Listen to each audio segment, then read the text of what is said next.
Alisha, yes? Is that who we have? Yes. Yes. Bring it up, girl. You guys are in for a treat.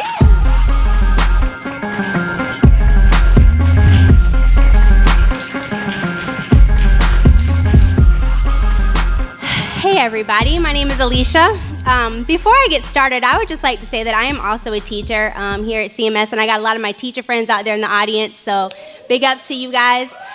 I'm just really proud to be a part of this ministry just because of the fact that, some of these kids, we are the only light that they will see, and it's really our responsibility to bring that light to them. And, that's why I'm just so glad that this is in his heart, and I'm just glad to be a part of it, so. Okay, so the piece that I'm going to share with you tonight, it's called Enough. I'm proud to be an American, proud to be in the land of the free, free to say and worship as I please, free to live and work to achieve my own dreams. Americans see our nation as the best of the best, financially, technologically, and socially above the rest. But did you know that America is ranked 12th in most thriving countries? There are 11 other countries who share more than our luxuries, whose communities far exceed our prosperities.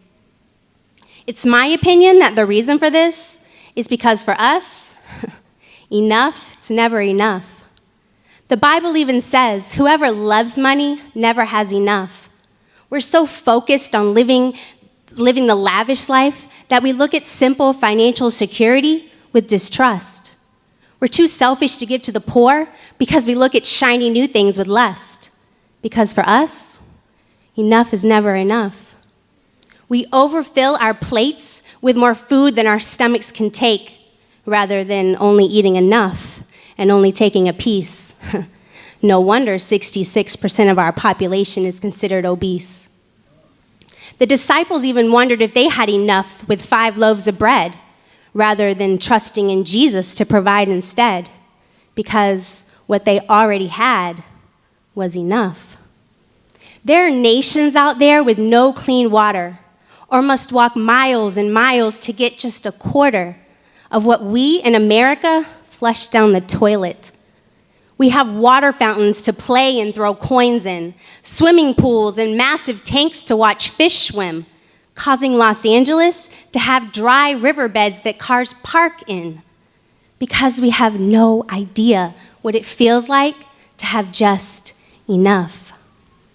Women and men feel emptiness in their hearts because finding that right mate has just gotten too hard, or because they believe that their love will never embark, or because their marriage was never ordained of God from the start, trusting in something that was found in the dark,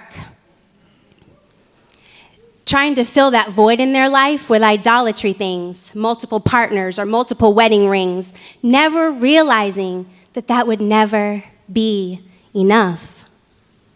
The definition of enough is having as much as required. And once we learn this concept in life, enough will be allowing God to determine our desires, trusting in Him when we're hungry, lonely, and tired, because His grace is sufficient, and in our weakness, His power is perfect. So if we can just stop looking to the world to fulfill our needs and stop trusting in these idolatry things and acting like enough is never enough, then, stop looking to the world to fulfill our needs, acting like enough, it's never enough. What if instead we yearn for the Father's love, never having enough? Or we spend our days in prayer and thanksgiving, even when it's tough. Or we stop looking to the world to fill our empty hearts and wallets, because God is enough. He has enough strength for the broken and alone. He has enough provision to provide for your home. He has enough food and bread, even when the duration is unknown. He has enough love, even when no love can be shown. My prayer is that I stop looking to the world to fulfill my needs, and I can be so dependent on God that in Him I am complete, that I can be content with what I already have and let Him be enough for me.